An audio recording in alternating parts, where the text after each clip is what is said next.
Hello, viewers. I'm C. Paul Singh, President of NISSMAT, National Institute of Security, Safety, Management and Applied Technology at NISSMAT. This institute was established in 1990 as a training institute, but with the passage of time, for the last about 3 years, we are organizing a number of webinars, WhatsApp sessions, podcasts, etc. And it has become an international think organization. Today we have with us from India and abroad about 85 to 90 scholars who give us inputs on various subjects, and we give these podcasts on these subjects and get a large number of views and also appreciation and sometimes criticism also. Now, before the commencement of the session, I would like to introduce the subject. The subject as it is the rule of law and Indian police. As we know, in any democratic country, the relationship between the rule of law and the police is very crucial. All police functionaries themselves are also not above this rule of law. Thus, all the policies, all the decisions, and ultimately all the actions, including the actions and decisions taken by the police, have to be within the bound of law. Unfortunately, in the practical functioning in India, and of course in some other countries also, the police functionaries many a time do not conduct themselves and they feel as if they are above law. This is sometimes the police are found, that's why sometimes police are faced with lot of criticism and lot of condemnation. Unfortunately, there's no way out with some in certain duties. For example, to deal with terrorism or deal with criminal gangs, strictly following the stipulation contained in the laws are at times not possible. The police has to deviate in such circumstances and have to deviate from the rule of law due to other political reasons also. Now, the instances of misbehavior, the instances of misconduct, and at times the instances of corruption and abuse of power are damaging the confidence in the police and the confidence of public in the rule of law. A number of recommendations have been made from time to time by police commissions, but unfortunately, there's not many significant changes in the police functioning.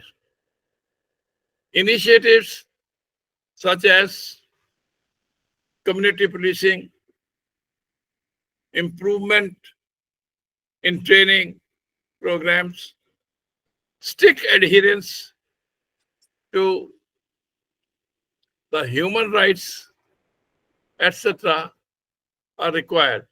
Accountability mechanism has to be maintained and has to be stepped up for improving the police functioning and upholding the human rights. This is the subject on which our guest speaker, Shri M.L. Kumawat, who is a former IPS officer, is going to talk with our moderator. Mr. Kumawat is a very, very well-known, illustrious police officer. He was made as a Director General of Border Security Force, as well as He has remained as Director General of Narcotic Bureaus, and over and above, he has remained as Special Secretary in the Ministry of Home Affairs and Internal Security. He established an institution, Sardar Patel Institution of Security Justice at Jodhpur, Rajasthan, and he was the chairman also of the Rajasthan Public Police Commission. And a luminary like Mr. Kumawat is going to talk on this subject, which is very important for all of us. General Deepak Mehta, who is a retired general from the army and is the moderator of NISSMAT, shall talk to him, shall proceed further, and also interact with our speaker. With these words, I'll pass on the proceedings to General Deepak, please. Mr. Sipal Singh, the President of NISSMAT, thank you very much for the opening remarks, and you covered the subject very lucidly. And we have a very eminent speaker, Mr. Kumawat here. And I will ask Mr. Kumawat one question to start with, is that for the purpose of understanding for a layman like me and the others who are going to be listening on this, what is meant by the rule of law? Is it applicable to the police as well as to all the public? Or is it separate between the law enforcement agencies and the public? May I have your comments on this, please? Yeah.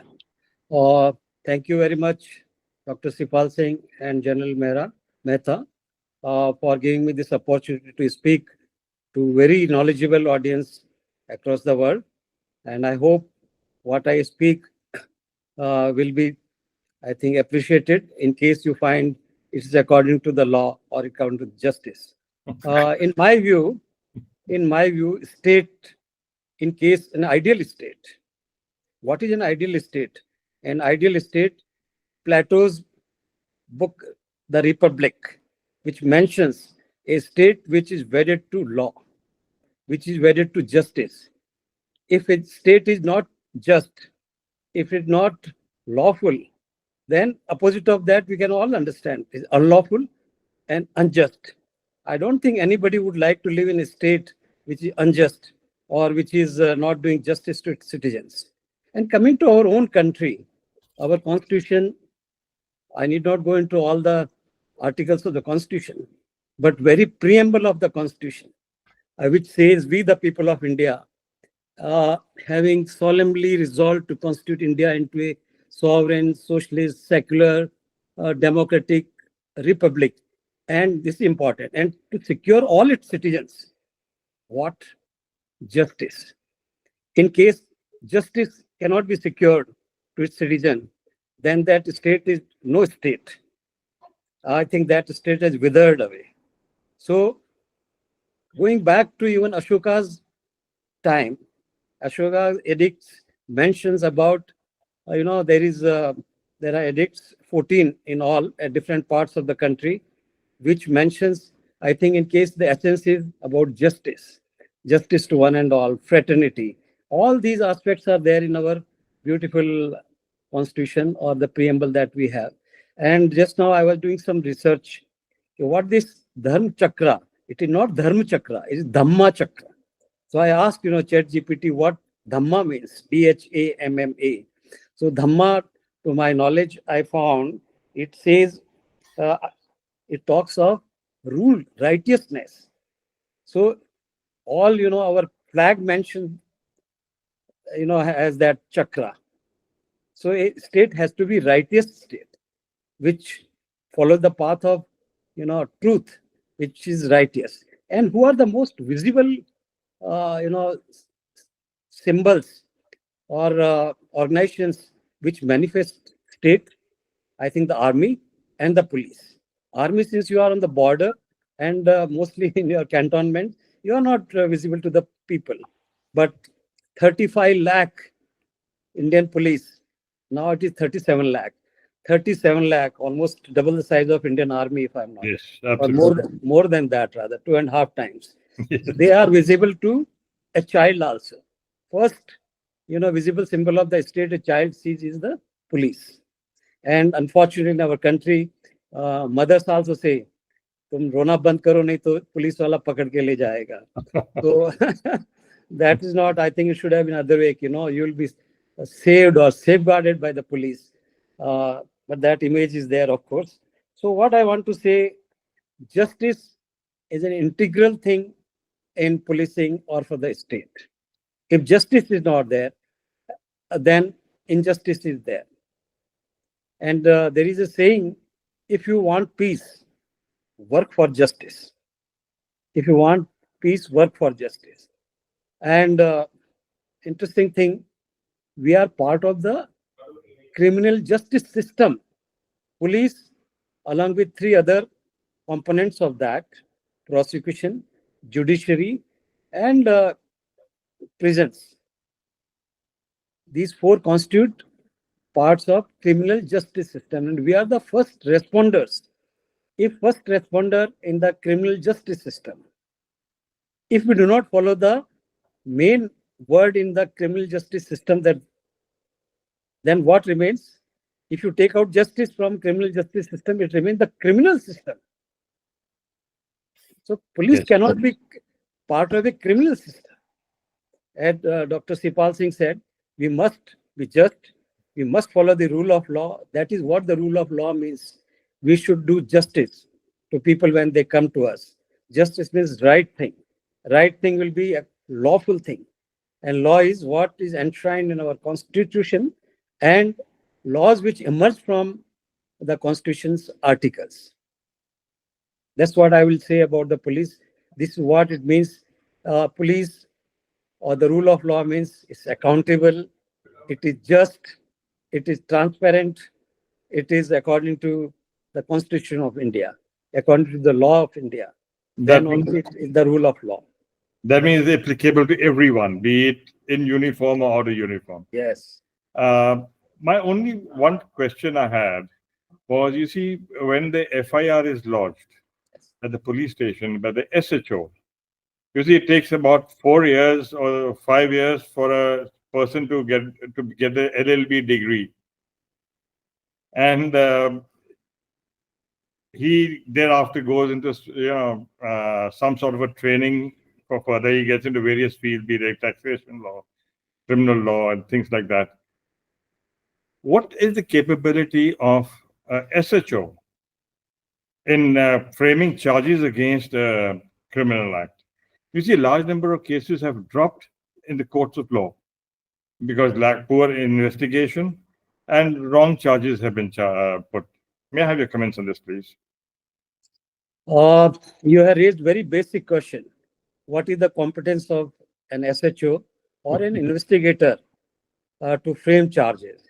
Those who are not from the police background here in this audience or those who are listening, I will say that charges are not framed by inspector himself alone. We should keep that in mind. And especially the new act, BNS, what we call earlier, it was Indian Penal Code, and now it is Bharatiya Nyaya Samhita. Correct. It says that any offense which is where punishment provided is more than 7 years, forensic science laboratory will accompany the investigator. So the evidence which is collected by FSL or forensic science laboratories people and legal advice is given by legal advisors. We have legal advisors in the police department. Particularly, I worked in the CBI.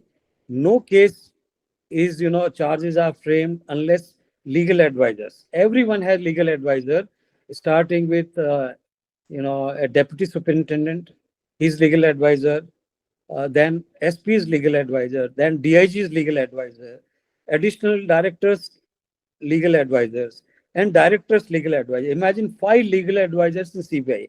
That comfort is not there. I mean, facility is not there for a regular or ordinary SHO of the police station. But they too have public prosecutors and they too have legal advisors, at least at district level. They advise them whether there is sufficient evidence or not, whether it should be charged under particular section or not. So charges are framed not by inspector alone. It is by a system in which legal advisor and senior officers of the departments also play their role. So, for example, in a murder case, SHO cannot file charge sheet on his own. It will have to be seen or vetted by a legal advisor, then by deputy superintendent of police, then superintendent of police. And cases of greater importance, it goes even to CID also, or may go to the Director General of Police also. So this is how system works or should work in ideal state. Thank you. Actually, Sorry. General, may I intervene with one question only? He has talked about the legal. I would like to ask Mr. Kumawat that what are the major legal remedies available when police officers are violating the law or the rule of law? The legal remedies which are available to the public at large, and whether they again have to go through the same process of going to the police, etc. Will you elaborate it for Yes, the yes. viewers as such? I would like to answer, or I'll try to answer, I'll say, to the question that you asked. When police officers themselves do not follow the law. So what are the remedies? To begin with, let me see, I am now a civilian. So I'll not, try to defend police. Or I did not defend police even in the police, even when they were going wrong. So I think we should ourselves be wedded to truth. It cannot that we all the time support or, hide the things done by our juniors. So first thing, they should go to their seniors. Seniors may listen to them and take action or remedy the situation. Number two, in the police hierarchy, you can go up to DG level also, or you can go to State Human Rights Commission. That is another remedy. You can go to court also, file a complaint against the police. You can seek through RTI, Right to Information Act, whether the particular act done by him, what is the record like that. So there are number of avenues available to a police, to a civilians, to redress his grievances or his or her grievances. So as you have seen recently what happened in Punjab, when action was, I think, a very, very unfortunate thing which happened, one inspector misbehaved with a serving colonel, and I think we are ashamed of that. And action was taken finally against the police officers when the matter went right up to the Director General of Police and to still higher ups. So I think actions is possible in case you pursue either within the department or outside department. And in the many states, including Punjab, there are police complaints authority also. You can go to police complaints authority. A regular committee is there. My batchmate, Mr. A.S. Gill, he is in the police complaints authority of Punjab. Similarly, those who have followed or enacted law according to Mr. Prakash Singh's recommendations, they have many states have enacted the laws. And Rajasthan is also one of them. Punjab is there. They can go to police complaints authority also. So these are the avenues available to a citizen when she thinks that justice has not been done, or police themselves are indulging in corrupt things or illegal things. I see. I have one case in point. Yeah. You see, you spoke about the Human Rights Commission. Yes. Various states also have. My experience of operating in J&K, any terrorist organization will implicate security force people, be it from the police or from the army, on human rights cases. And our case is registered, it goes to the court of law. Law takes its own time. Even a South Indian chap who's been implicated in the Human Rights Commission, he goes on pension, goes down to Kerala. Now he has to come to the court when called for. I think there has to be some system where, these sort of cases, imagine a person going down to Kerala after retirement and he's called after 6 months to the court. I think the police and the Human Rights Commission has to be very clear of what they're doing. Any inimical organization will implicate people in uniform, for that matter. So my comment here is, you only make a complaint to the Human Rights Commission. Human Rights Commission again depends on investigators. Investigators are invariably police officers. And here I would like to add, General Mehta, that even an investigator comes to a conclusion that some officer of Indian Army or police or some other organization, they have done something wrong. Charge sheet is not filed like that. That is called prosecution sanction. If you have committed anything in discharge of duty, then prosecution sanction order is given by Defense Ministry. It is given by Home Ministry.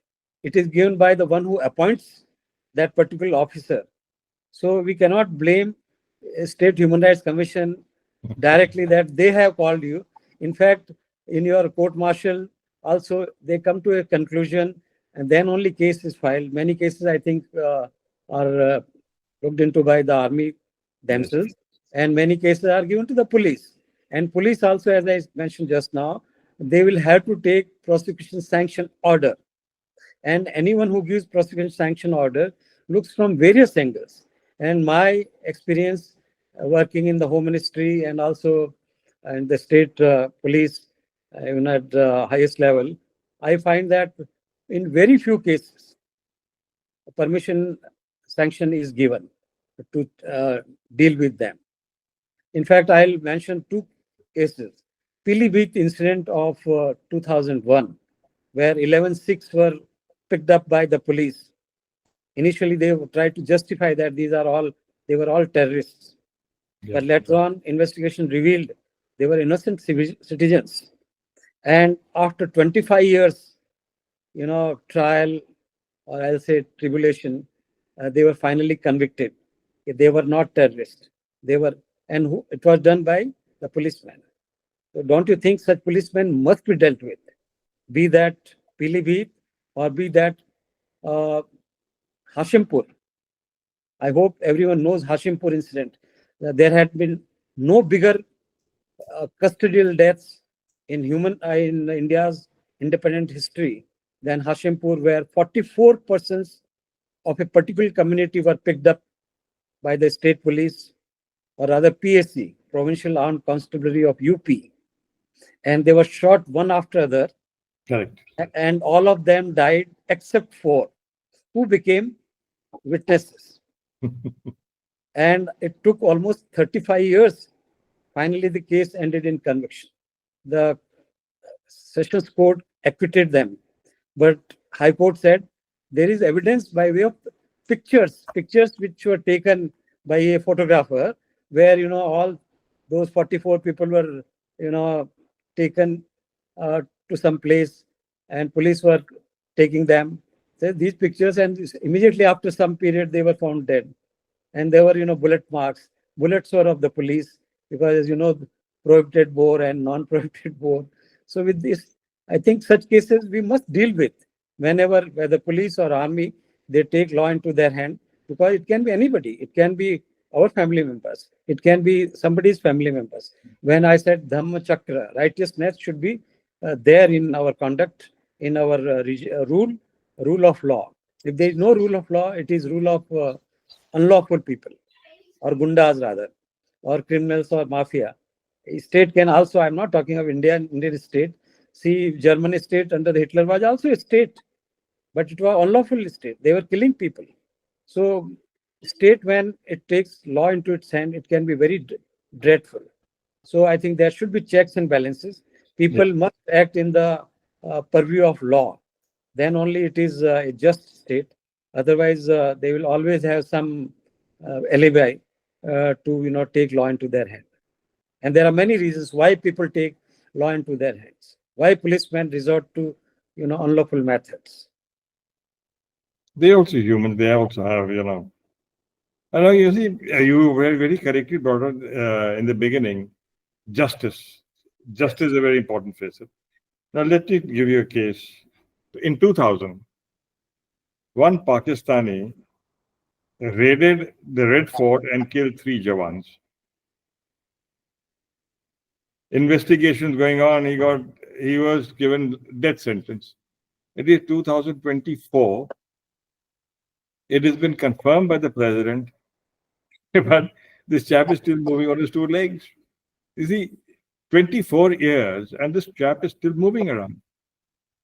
It's very unfortunate for all. I know. I would like to tell about why it is so in our country.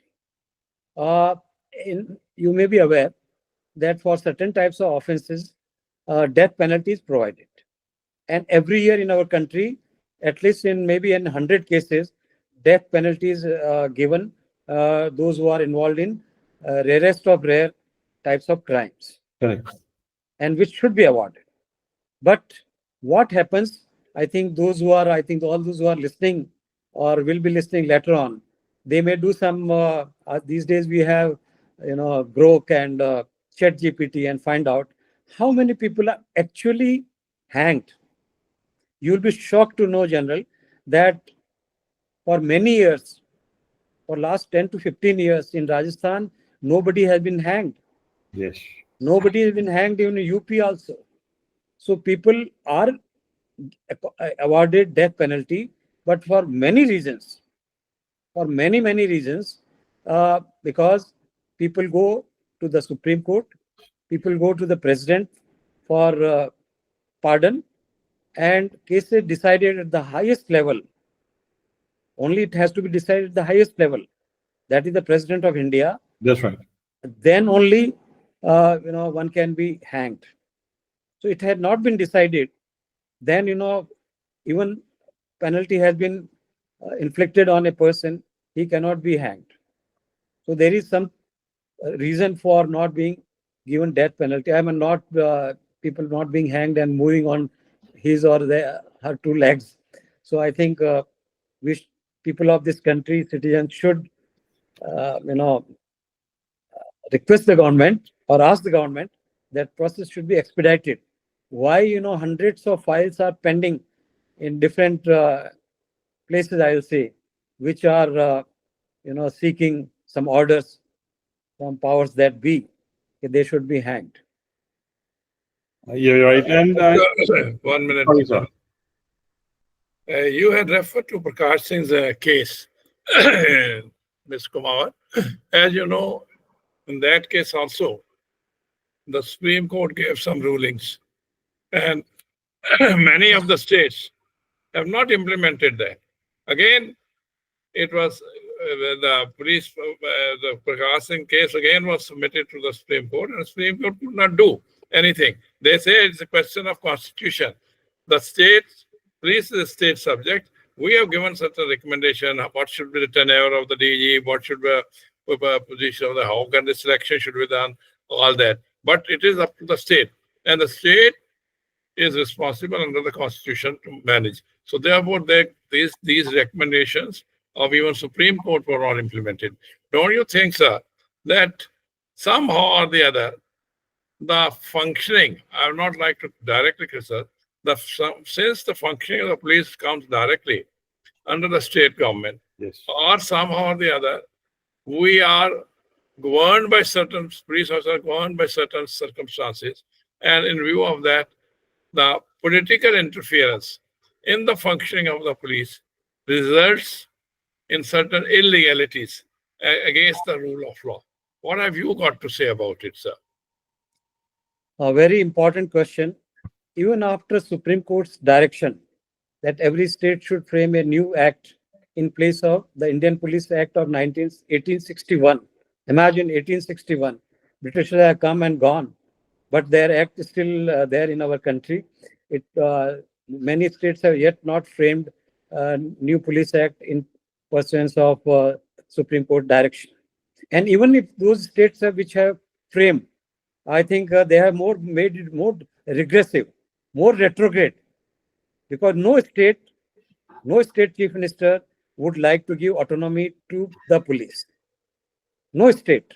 Even Mr. Prakash Singh, I think in recent write-up, he showed his, frustration that nothing has been done. He mentioned exactly the same thing which I told you just now, that what we wanted and Choubey Chhabbe जी बनने चले थे, यहाँ दुबे जी बना दिया. तो ये भी हुआ है. No state would like to give. In fact, how they go about, that is very interesting. I'll not name the state, but you talk to any police officer in India, Director General of Police should be appointed by a committee by UPSC selected a panel of 4 persons. They have found out a way out of that. They are keeping many states. You can do Google. I mean, Google will tell you in how many states in charge DGPs are there. In charge DGP what does it mean?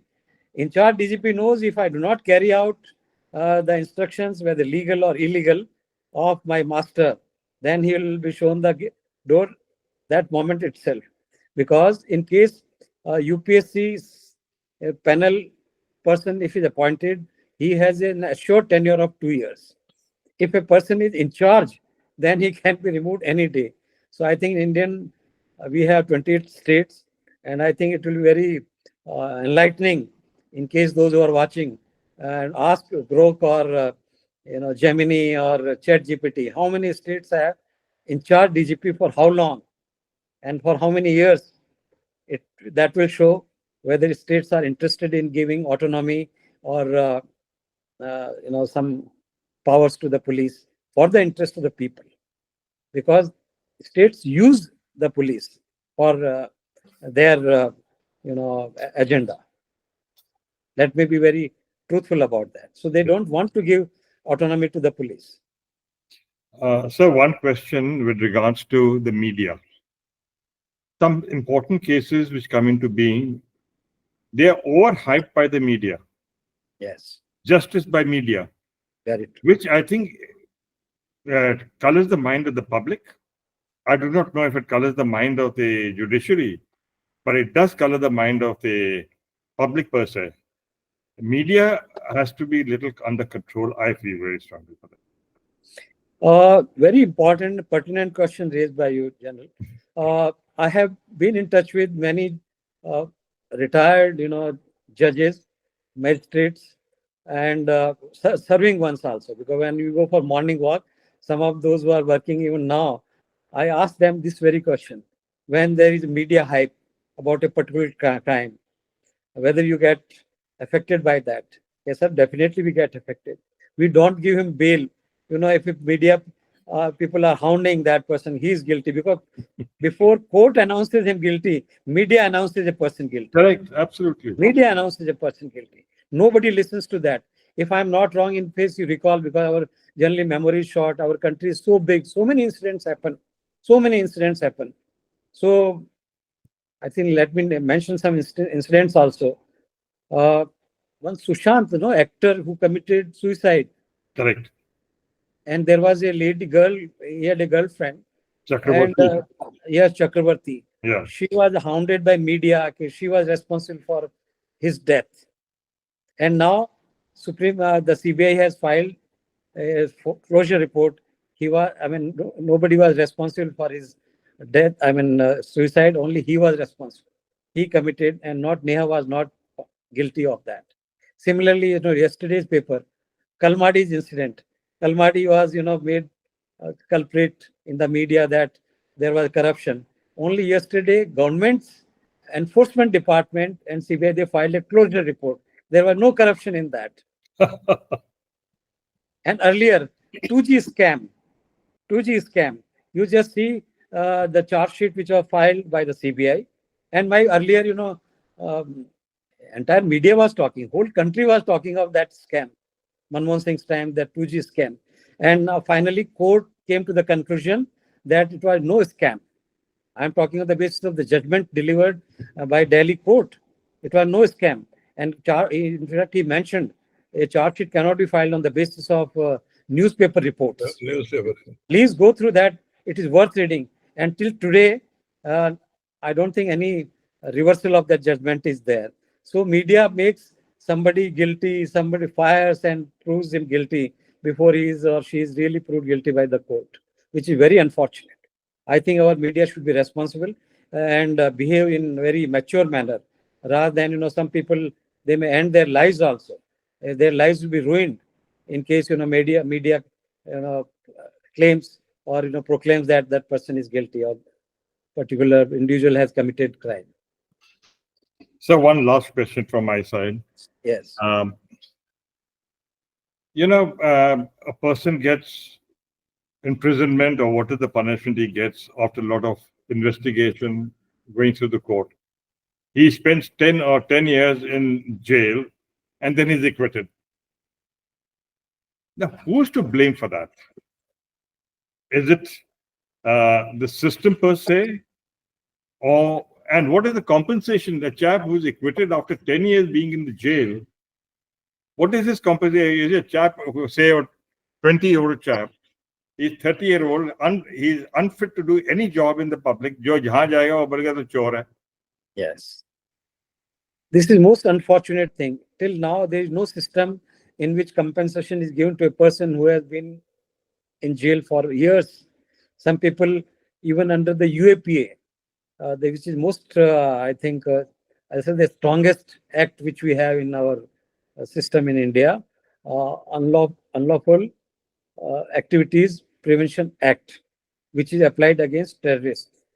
Many people, after years of incarceration in jails, they come out and court says, he's not guilty or he's acquitted. Or a person like Kalmadi, I'm not his advocate or something. I never seen Kalmadi in my life also. But he too was in jail for quite some time. So there are many Kalmadis or many persons of this type who have been acquitted. Now it's not the court, the institution themselves say he's not guilty. So I think there should be a system where people who are later on, given clean chit by higher courts, I think some compensation should be there. And I think it's coming to my mind right now. A certificate should be given by the state. We feel guilty that the system punished you, but you are innocent person. In case a person is acquitted by the highest court, so that he can show to the society that even the state has given a certificate to me that I was not guilty, and some sort of compensation may be thought of also. What are your recommendations, sir? What can be, you have pointed out a lot of lacunas, lot of problems as far as the police functioning strictly functioning according to the rule of law. Do you think that the civil society can play some role in getting it done? What a great question. Great question, Sipal Singh sir. In fact, I thought of that. Before coming to webinar, I thought why we indulge in or why police people indulge in unlawful activities in discharge of their duty. So I found several issues or several reasons for that. So in fact, I jotted down those points. One is societal pressure. Society's pressure itself is there that they want result. And when you want result immediately, many times police officers indulge in illegal activities, or they want to show results by fake encounters or by using third-degree methods or tortures. So society should understand it takes time to investigate a case. Cases cannot be investigated in just zippy, in just 1 hour or 2 hours. When criminals are also very hardcore criminals, cold-blooded murders, conspiracies are there, which cannot be unraveled in just half a day or 1 day or 2 days. So society should also understand. And it is duty of civil society to make people understand. Give some time to the police. And not all cases in the world also, Kennedy's murder case, we all know about that. It took years and years to know who was the actual perpetrator of that assassination. The second thing, seniors pressure. Seniors also pressurize. Show some result. Show some result. I have talked to the people at the cutting edge level. They say whenever there is pressure, आप किसी को पकड़ करके किसी को आप वो दिखा दीजिए कि he is guilty. People don't have any wherewithal to know whether he was really guilty person or not. So seniors pressure, and then I'll say the state's pressure. In top executive, or imagine a chief minister or home minister wants result. Again, that pressure also will result in doing some illegal things by the police at the cutting edge level. And sometimes police officers themselves, just to seek favors or some advantages of medals or this or that, they can also indulge in illegal methods or fake encounters.